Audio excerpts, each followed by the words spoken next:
This is episode 145 of the Rio Grande Foundation's Tipping Point New Mexico podcast. I'm Paul Gessing, president of the Rio Grande Foundation, New Mexico's free market think tank. You can find out more about the foundation at riograndefoundation.org. This week, I am pleased to be joined by Fred Nathan. He is the president and founder. Fred, I actually don't know if that's your formal title, but you are the guy at Think New Mexico, and that's what we know about you. And always love working with you on various issues where we do agree. And your latest report, getting prepped up for the 2020 legislature, is something I think a lot of supporters of the Rio Grande Foundation and folks like I will definitely find a lot to like in. So welcome to the show. Thank you, Paul. Delighted to be here. And as we've joked privately, we need to find some issues we disagree about so we can have some fights. But glad that we found some common ground on retirement security. Well, you could always jump on board with democracy dollars, although I think time is slipping away on you, Fred. So we'll consider that one for the future. Maybe a state level democracy dollars is in the offing if they get that crazy thing passed here at the city of Albuquerque, but I hope not. And we'll just have a lovely conversation, agreeing about most things. Although I will push you on a few of these issues. Good. So I think that's healthy. So you are first and foremost Think New Mexico. Describe what Think New Mexico is, how you're involved with it, and just kind of give us the elevator speech there. Sure. Think New Mexico is a results-oriented think tank serving New Mexicans. We're a little bit different than, for example, the Rio Grande Foundation. We don't have sort of an ideological bent. We just feel like in a state that's 49th or 50th in too many categories that the focus ought to be on solutions. And consistent with that, we have a board of directors made up of Republicans, Democrats. I'm, full disclosure, an independent. And they're people that have worked in government. So we, for example, have a former Republican governor, Gary Carruthers, and a former Democratic Attorney General, Paul Bardicki, Edward Lujan, former chairman of the Republican Party in New Mexico. The chair of our board is Roberta Cooper Ramo, the first woman president of the American Bar Association. I always get in trouble when I do this, Paul, because the one board member I leave out is the one who has a brother or cousin in the audience. But anyway, it's a good group of statesmen and stateswomen, and we generally just work on one issue at a time.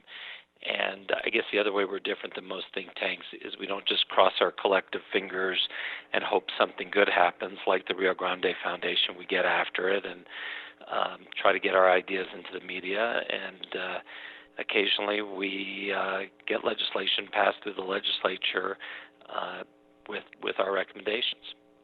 Yeah, and we could go through all those, but I think we'll let folks go to thinknewmexico.org and find out more about some of the successes you all have had over the years.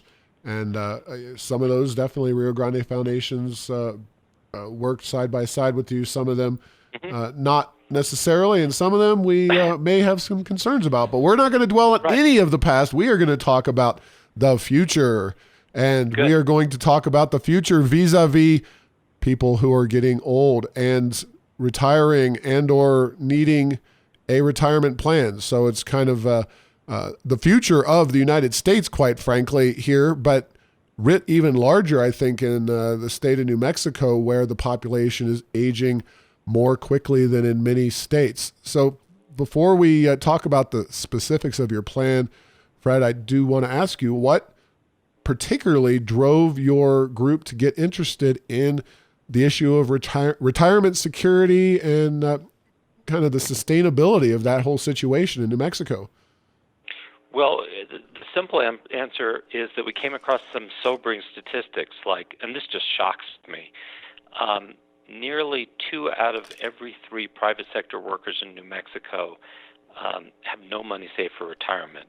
Nearly 80% have less than $10,000 saved. So they're going to try to make it on Social Security alone. That's 4 out of 5 private sector workers in New Mexico, and we'll talk about the pension system later.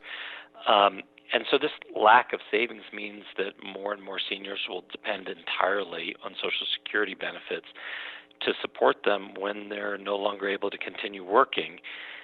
In fact, Social Security is already the sole source of income for 1 in 3 retired New Mexicans. And then you consider that the average benefit for a New Mexican on Social Security is slightly less than $14,000. And then you can match that up with what the Department of Labor says is the average that a older American needs just to subsist, which is about double, $28,000. So you can see how this is going to be a big, big problem for this state. And then there's some, interesting, attractive solutions, which I know we'll get into, that we ought to be able to get through the legislature. No doubt. And I guess, Fred, you may be surprised by this, maybe not, but I think we're simpatico on the solutions. I think the question that we at the Rio Grande Foundation have is this the right problem? And here I'll read a quick sentence or two from an article, March 16th, 2018, so very new. It's from Forbes.com. It's The Graying of Wealth by Neil Howe. And he writes, according to the Federal Reserve's latest survey of consumer finances, wealth continues to shift to the nation's seniors. Between 2013 and 2016, U.S. families' wealth and incomes grew across the board as the economic recovery picked up steam. The most of those gains were going to the 75-plus age group. Now, I'll just throw that out there and then kind of give you another question, is that New Mexico is aging. We're seeing retirees moving here as well as our younger people leaving. So with all that being said, do you think this, is this the problem that you think is really fundamental to New Mexico, or maybe Absolutely. Not? All right. Absolutely. So I think that Forbes article was written about Americans generally, and again, we're talking about New Mexico. True. Very true. And we tend to zig when the rest of the country is zagging. You could look at this and say, well, the primary beneficiaries, and that's correct, are the elderly, but the elderly in New Mexico are not living large. We are third in the country of the percent of seniors living in poverty, which is 12.2%. Naturally, only Mississippi and D.C. are ahead of us. The other thing I'd point out is that so when you have that gap and an elderly person can't really make it on Social Security, they're going to lean on their kids or their church or whatever, or social programs, and then the rest of us pay, and it trickles down. And then the other thing is, I guess I would argue that if you look at the population in New Mexico, it's been essentially flat for the last decade or so. And one of the appealing things to us about this project is we think if we can change a few things in our public policies, that we can attract more middle income and wealthy retirees. I was just on KKOB yesterday with Brandon Vogt, and he made the point, which I agree with. He said, look at Arizona, right next door to us, and they have really done a nice job of attracting middle and wealthy retirees. And their states, New Mexico is better than Arizona. Most people would want to live here, but relative to Arizona. But we don't attract them because our policies are so punitive. And I know we'll get into this, but for example, the double taxation that happens with Social Security benefits. We tax military benefits. Most states don't do that. And so when you read magazines like Kiplinger's or Money Magazine that appeal to middle and upper income retirees, they're reading articles that classify New Mexico, I think correctly, as not a friendly state to retirees, and we're really missing a wonderful opportunity. So it's not just about making the state better for retirees. We're also thinking, what can we do and the Rio Grande Foundation has done great work on this, which is how do we get off this dependency on government jobs and make our economy more diverse? Well, one way is to attract more retirees. There's a professor, retired professor actually at UNM, Bob Grasberger, who's done a lot of good work in this area, and he determined that for every 2 retirees that move into New Mexico, they create 1 half-time job. So you can see the advantages of making New Mexico a more friendly state for retirees. And just to clarify to our elderly listeners or anyone, Rio Grande Foundation is not saying that we don't want what Fred is trying to do to come to pass, or that we don't want to attract seniors and retirees to New Mexico. Just looking at priorities. However, when a group like Think New Mexico gets involved in an issue, that does create a certain amount of momentum by itself. And I agree with you, Fred. If we can get New Mexico to do anything just to try to step up, to actually be serious about public policy and make developing its economy a higher priority than doing what it's been doing, which is at this point getting fat off of oil and gas revenues, we'll be getting in the right direction. So with that entree, let's talk turkey. What do you want to see happen in New Mexico? And let's work through each of these specifics as we go. So okay. Point 1. So let's start with Social Security benefits. It might surprise your listeners to know that New Mexico is one of only 13 states that taxes Social Security benefits. And of those states, we're the second harshest. But let's go back to FDR and why we have a Social Security program. And it dates back, of course, to 1935 and the New Deal. And back then, nearly half of the elderly were in poverty. And the idea was to change that. And but it was never about subsidizing state government. And in fact, for the first 55 years, there was no tax on Social Security benefits until 1990, when the legislature passed a 29-page bill. And one line on the second to last page basically said, henceforth, we're going to start taxing as income people's Social Security benefits. And that doesn't make sense from a policy standpoint for a number of reasons. The first is, and a lot of people don't understand this, is everyone on Social Security is already paying taxes when the money's deducted from their paychecks. So really the tax on Social Security benefits is a double tax. And even my friends who live in Santa Fe that are part of the sort of soak the rich crowd agree that that's a totally unfair tax. It's contrary to the purpose of Social Security, but yet we continue to do it. And like so much of our public policy, there's sort of an attitude of this is the way we've always done it, so it must be the right thing. So one of our proposals is to simply repeal the tax on Social Security. I think it's often a good exercise when you're thinking about issues like this is to imagine the opposite fact pattern.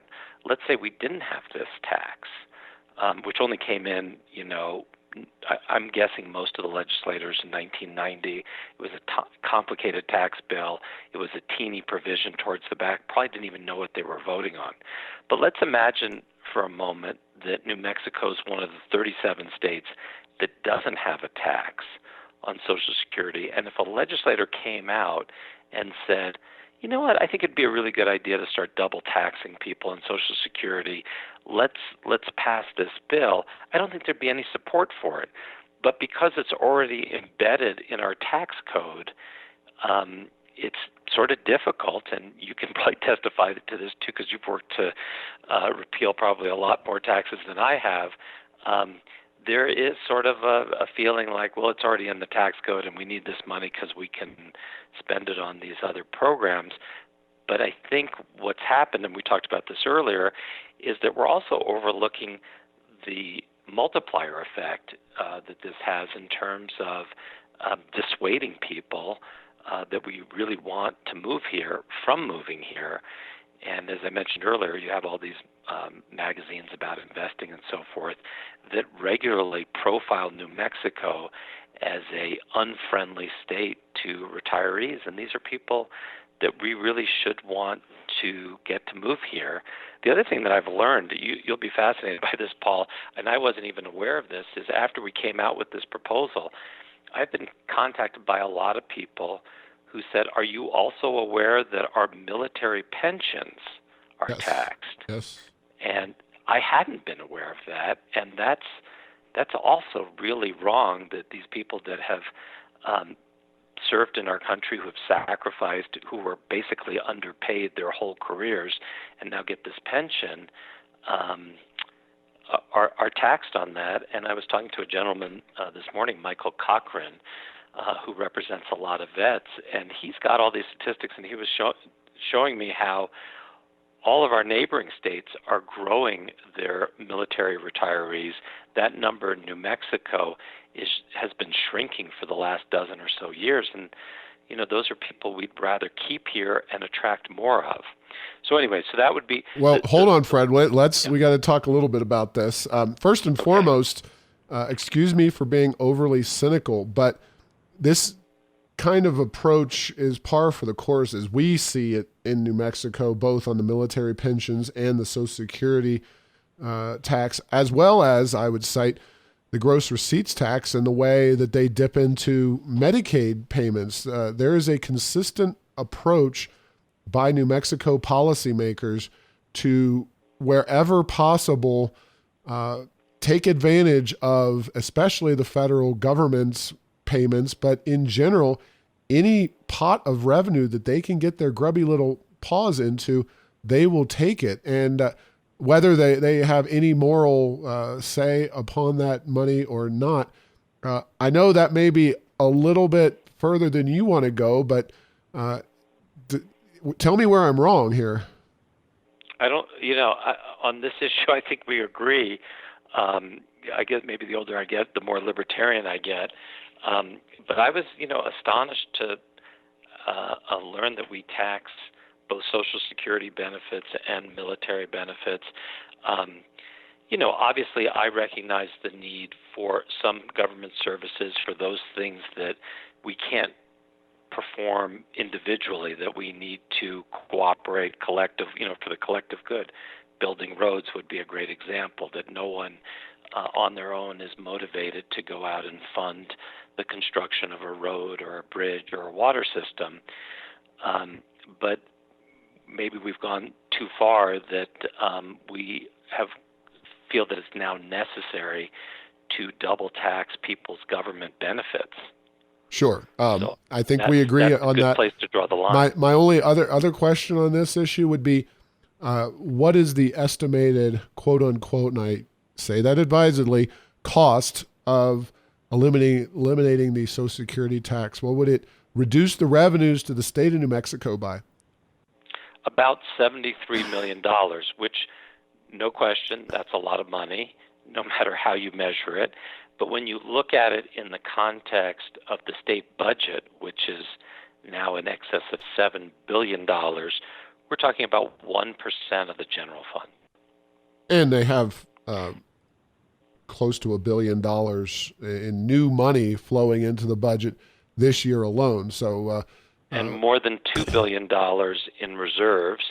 Now, the other side, and this is a good argument for them to make, is to point out, as you said earlier, and they're correct, that a lot of this money is coming from the oil and gas industry, which tends to be somewhat volatile.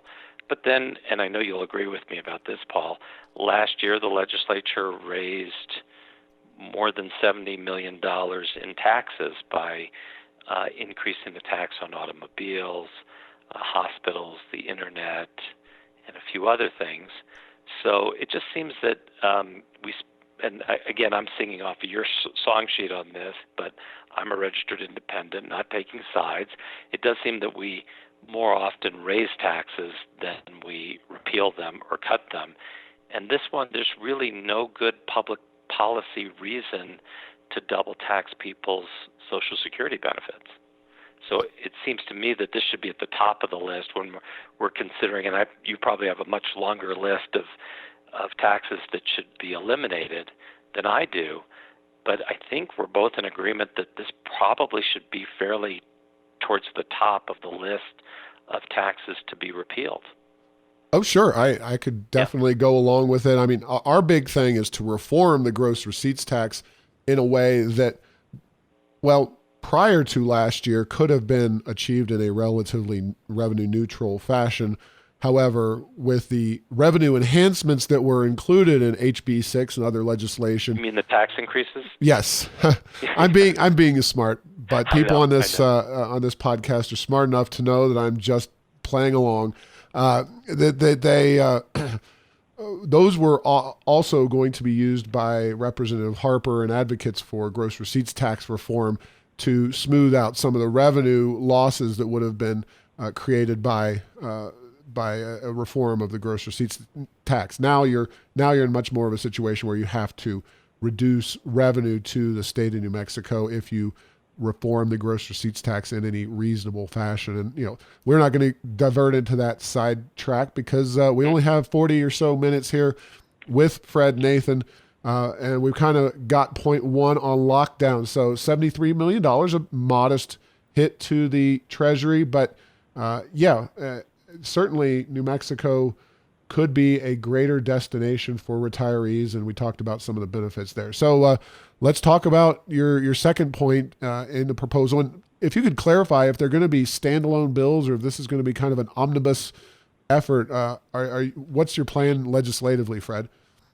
Our tentative plan would be to do 3 standalone bills because they're really Social Security, which we think is the thing that would do the most good immediately, is to simply repeal the tax on Social Security and put, on average, about $700 back into the pockets of most Social Security, or the average Social Security beneficiary in New Mexico, because the average is about $14,000. So we think that would do the most good right away. And then we have separate proposals, first on what we can do to help private sector employees save for retirement, and then third is what can we do about this $12.5 billion underfundedness problem that our public pensions have. So should we talk about private sector? Yeah, let's employees? Talk about the private sector folks. So here the problem is that New Mexico, unfortunately, is number one in the percent of private sector workers without access to workplace retirement plans.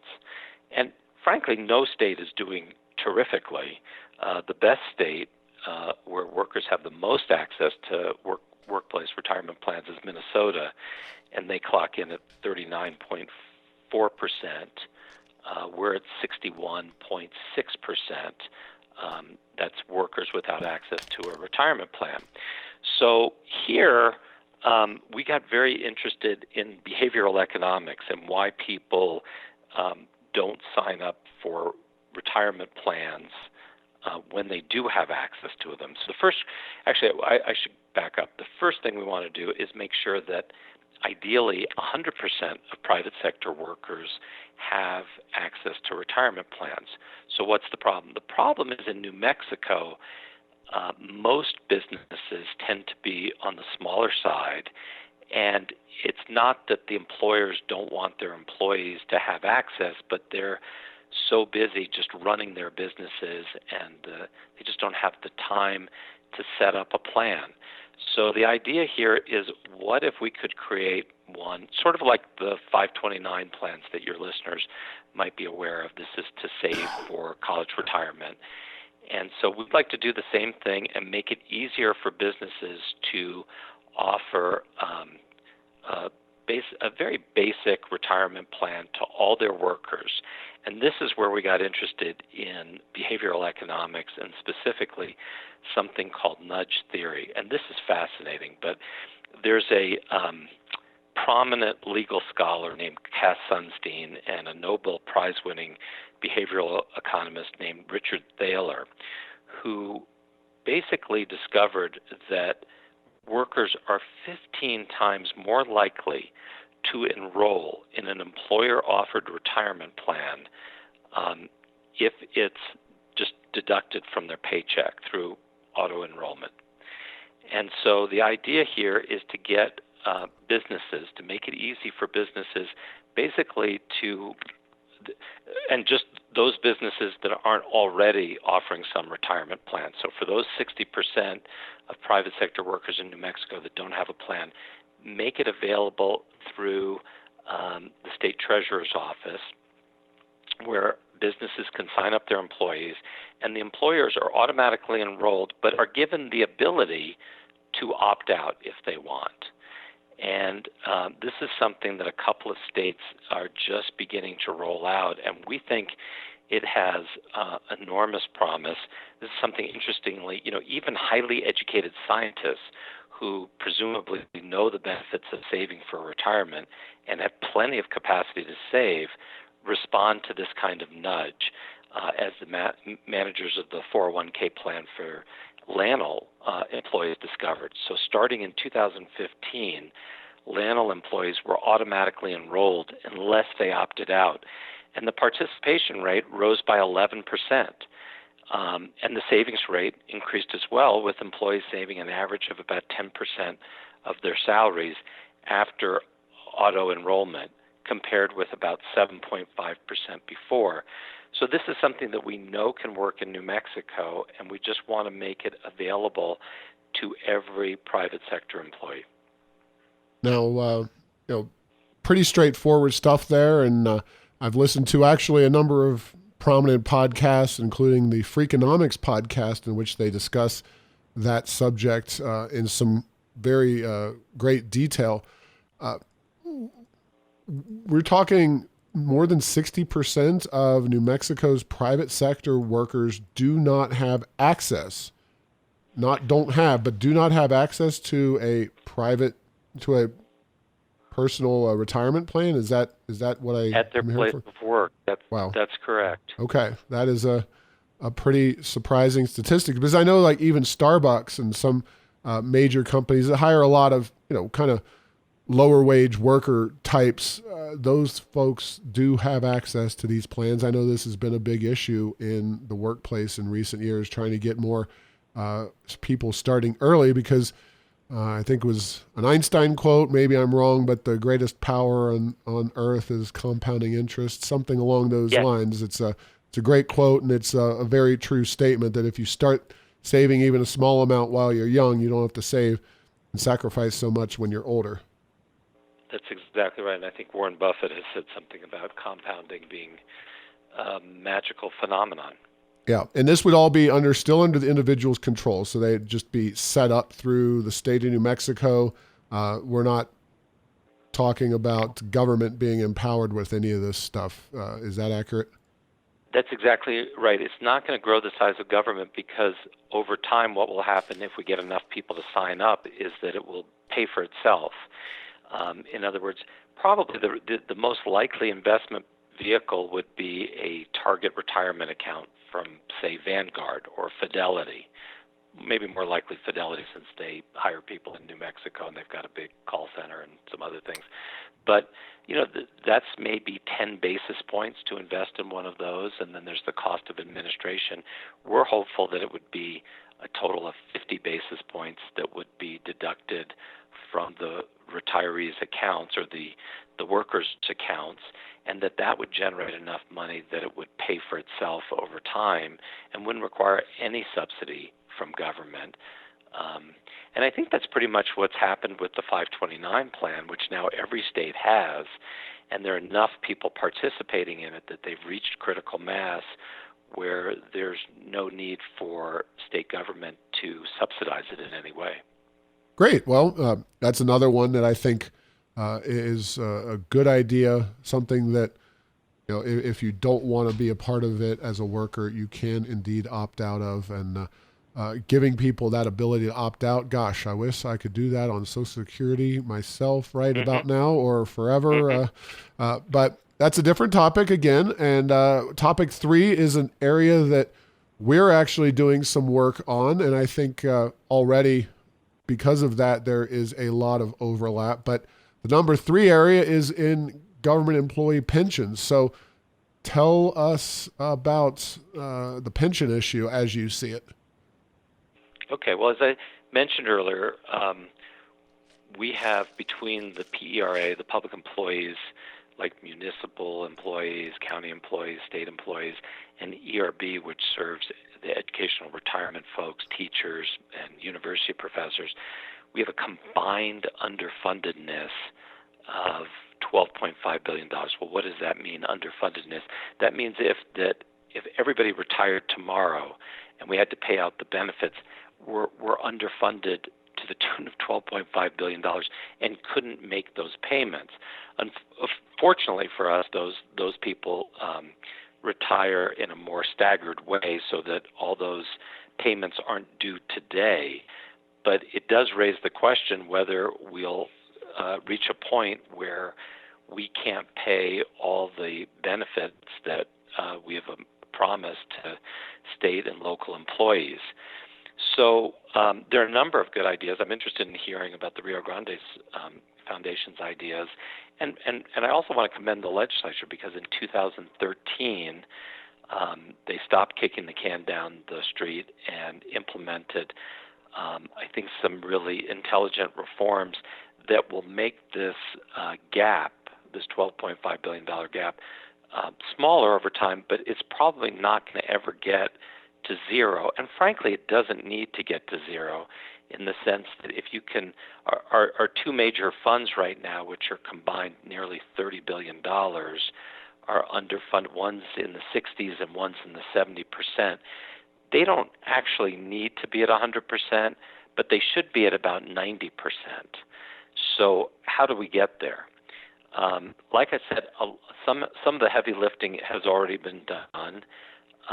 There's some proposals out there, including a good one from the governor's task force to do something about the COLAs, and those are cost of living adjustments, which don't sound like they're much, but because of the power of compounding, which you were referring to earlier, they have a gigantic effect. And we have some ideas that we think are just sort of low-lying fruit that would make enormous sense. The first one has to do with the people that are overseeing these two multi-billion-dollar funds. PERA, the Public Employees Retirement Association, for example, doesn't require that anybody on their board have any investment experience at all. And some social scientists at Stanford did a really interesting analysis where they compared pension funds that had people who were qualified, MBAs, CPAs, chartered financial advisors, versus ones like ours that have no qualifications. And not surprisingly, it turns out that pension funds that are overseen by qualified people have higher returns, about more than 100 basis points. And when you're dealing with numbers as large as the PERA, which is, I forget if it's 15 or $13 billion, somewhere in there, that makes a big difference on an annual basis, again, getting compounded. So one of our proposals is that those serving on the PERA board and the ERB board, there should be some minimum qualifications. And just to give you, to make this a little more colorful, a Democratic senator from Gallup named George Munoz, fiscally responsible senator who actually carried those reforms in 2013, which has begun to lower the gaps. He referred to the people serving on the PERA board as a clown show. And just to give you one example of what he's referring to, not long ago they had a meeting where they literally spent about 20 minutes arguing about the snacks that they receive from staff. So you can see why there's a need to increase the qualifications for these two boards. Sounds easy in the abstract. It makes total sense. Politically, I'm sure there will be some pushback from those board members who probably know a lot of our elected officials, so I hope that your Rio Grande Foundation listeners will call their legislators and say, can we increase the qualifications for those on the oversight committees of both the PERA and the ERB? And just to put it in perspective, and I don't have the specific numbers in front of me, but it's really fascinating that the requirement, if you serve on one of those boards, of continuing education, I believe, is about 9 hours a year. If you're just a chartered, and this is, a lot of these people have never heard of some of these terms, yet they're making these big decisions. They don't know about J-curves or Sharpe ratios or smart beta, asset class construction, all these issues. Somebody who just manages our money for us personally, the guy down the street at Fidelity, who's a chartered financial advisor, they need years of training, yet they're, advising us about much smaller numbers that are not in the billions, like these retirement funds. So we just think it's backwards, and we need to get more qualified people on. The other major idea that we have here is to look at consolidating our investment management of these different pensions. So there's a number of states, there's 6 that come to mind, Florida, Indiana, Maine, Nevada, Tennessee, and West Virginia, that have consolidated the investment management of all their pensions.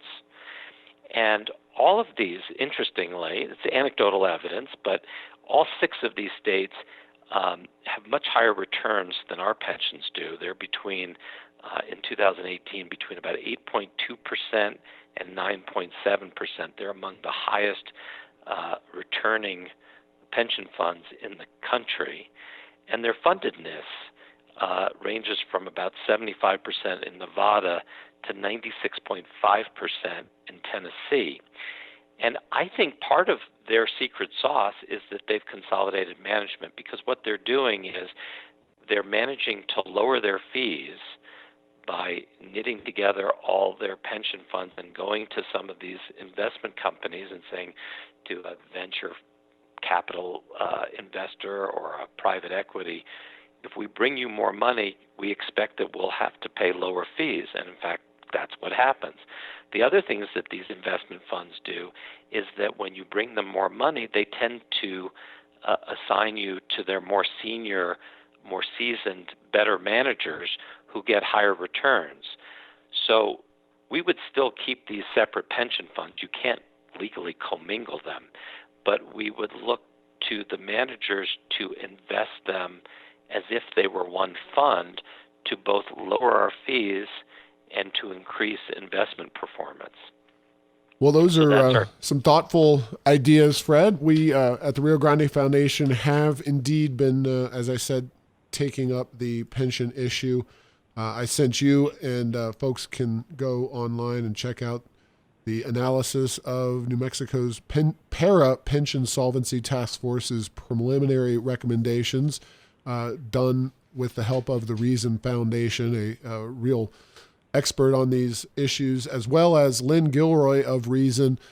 On episode 121 of Tipping Point, New Mexico, we talked for 45 minutes or so about pension reform in New Mexico, and especially the task force and the governor's proposals as well. So it is a critical issue. With the surplus we have, there's no reason not to put these plans on the most solid footing we can. And I think your ideas are very, very welcome as well, Fred. Thank you. So, we've got, to summarize, we've got an issue you're looking at to address the attractiveness of New Mexico to retirees, which is to eliminate the tax on Social Security levied by the state.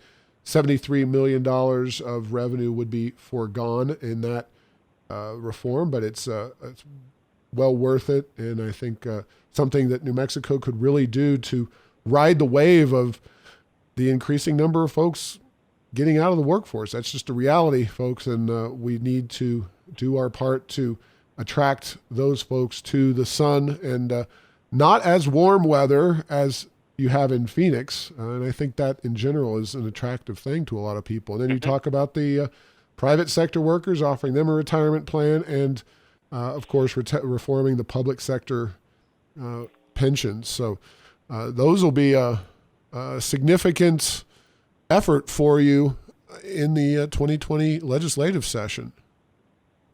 And I hope your listeners, if they're interested in these ideas, will also go to our website, which is www.thinknewmexico, written out as one word, .org, and go to our Action Center where you can email your legislators and the governor and the lieutenant governor.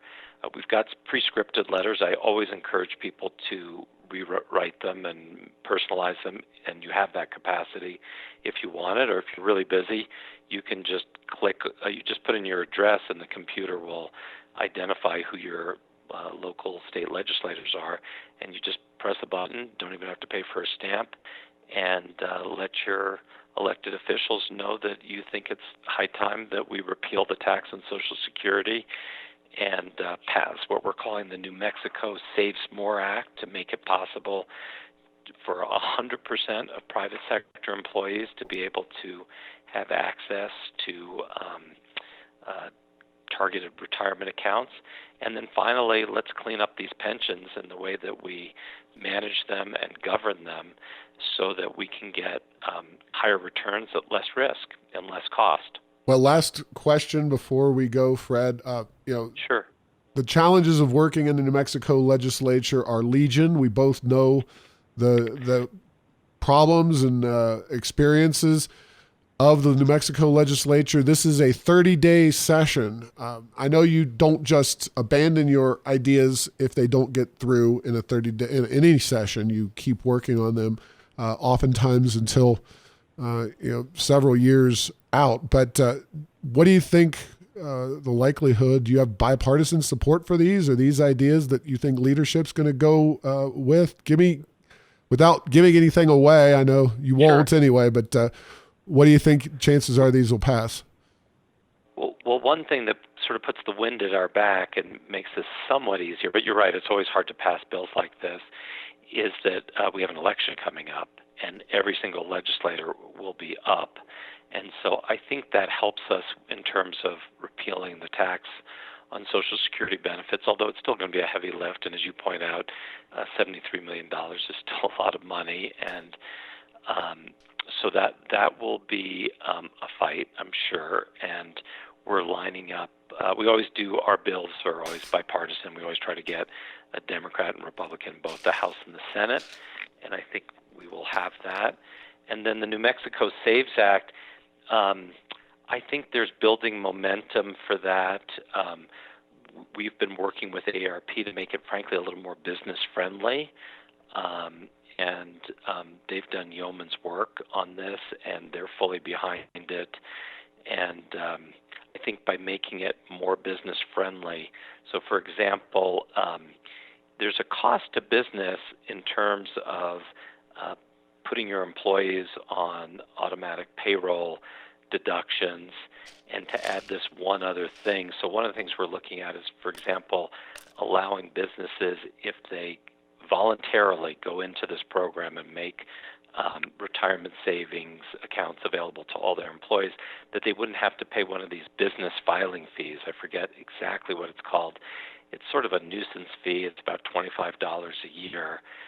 So that's an example of something we're doing to try to make this bill more acceptable to the business community that hasn't been so keen on it in the past, but we've been talking to business leaders, and I think they're going to be much more receptive, and I think that's the key to passing that bill. And then on the pension ideas, we're going to try to fold them in with there seems to be a lot of momentum building for pension reform, and I think more and more legislators are coming around to the idea that the 2013 reforms, while very good, didn't solve the problem, and we still need to do some other things. And the two proposals that we have, while they might not be popular with the people on the ERB board and the PERA board, make a lot of sense, and I think will prove ultimately to be very appealing to our legislators. and less politically difficult than some of the other things that have been proposed. So I'm hopeful we can get those through as well. All right. Well, thanks for your time, Fred. And thank you for having me on the show. I think these will be some really interesting proposals, and I think we can work with you on many of them. Thank you for listening to this week's podcast. Make sure to get the latest edition of Tipping Point New Mexico by subscribing at Apple Podcasts, Stitcher, and Spotify. You can post a comment on this and other episodes on Facebook and Twitter, and tell Google Home to play Tipping Point New Mexico. Thanks to Path 3 Marketing for producing this show.